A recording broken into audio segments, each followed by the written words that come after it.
आईना हर घर की जरूरत है।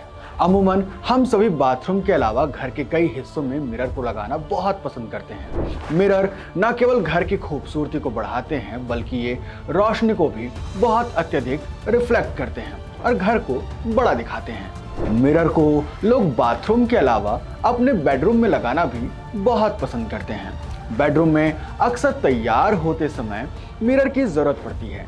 ऐसा माना जाता है कि बेडरूम में मिरर नहीं लगाना चाहिए, लेकिन फिर भी हम बेडरूम में ड्रेसिंग टेबल रखते हैं क्योंकि ये बहुत ज़्यादा आरामदायक होता है, सुविधाजनक माना जाता है। हो सकता है कि आपने भी अपने बेडरूम में मिरर लगाने का सोच लिया हो, लेकिन आपको कुछ छोटे छोटे वास्तु टिप्स अपनाने की ज़रूरत है ताकि आपके बेडरूम में किसी तरह की भी नेगेटिव एनर्जी क्रिएट ना हो। अगर आप अपने बेडरूम में मिरर लगाने का मन बना रहे हैं तो आपको पूर्व या उत्तर दिशा के दीवार पर ही इसे लगाना चाहिए।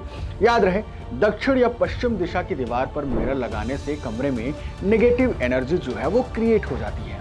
कई बार बेडरूम में स्पेस बहुत कम होता है। अमूमन मेट्रो सिटीज़ में ऐसी समस्याएं आ जाती हैं, लेकिन हम बेड के सामने की दीवार पर मिरर लगा देते हैं। हालांकि ऐसा आपको नहीं करना चाहिए क्योंकि अगर सोते समय पति पत्नी अपने आईने में रिफ्लेक्शन देख लेते हैं तो इससे प्रेम में जो है वो दरार पड़ती है। अगर आप सिंगल हैं तो भी आप ऐसा ना करें। कोशिश करें कि सोते समय आपके बेड के सामने मिरर ना हो। अगर ऐसा कर पाना संभव नहीं है तो कम से कम आप सोते समय मिरर को एक कपड़े से कवर जरूर कर दें। कई बार ऐसा होता है कि बेडरूम में रखा हुआ आईना हल्का सा चटक जाता है, हल्का सा क्रैक हो जाता है। हम उसे बदलने की कोशिश नहीं समझते और टेप लगा के चला लेते हैं, जबकि वास्तव में बेडरूम में कभी भी चटका हुआ शीशा इस्तेमाल नहीं करना चाहिए। यह आपके बेडरूम में नेगेटिव एनर्जी को क्रिएट करता है। जब भी आप शीशे को बेडरूम में लगाएं तो इस बात का विशेष रूप से ध्यान रखें कि कभी भी बिना फ्रेम का शीशा ना लगाएं।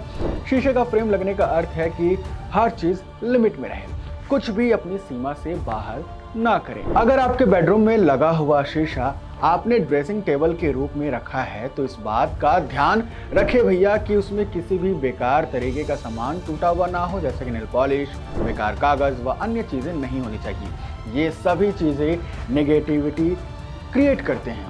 कोशिश करें कि आप महीने में एक बार के लिए ही सही, लेकिन टेबल की सफाई जरूर करें। बेकार सामान को बाहर रख दें। इन छोटी छोटी बातों को विशेष रूप से ध्यान में रखें और अपने जीवन में सकारात्मकता बनाए रखें। मिलेंगे आपसे अगले वीडियो में, तब तक के लिए दीजिए इजाजत। वीडियो पसंद आई हो तो लाइक करिए और फॉलो भी कर लीजिएगा।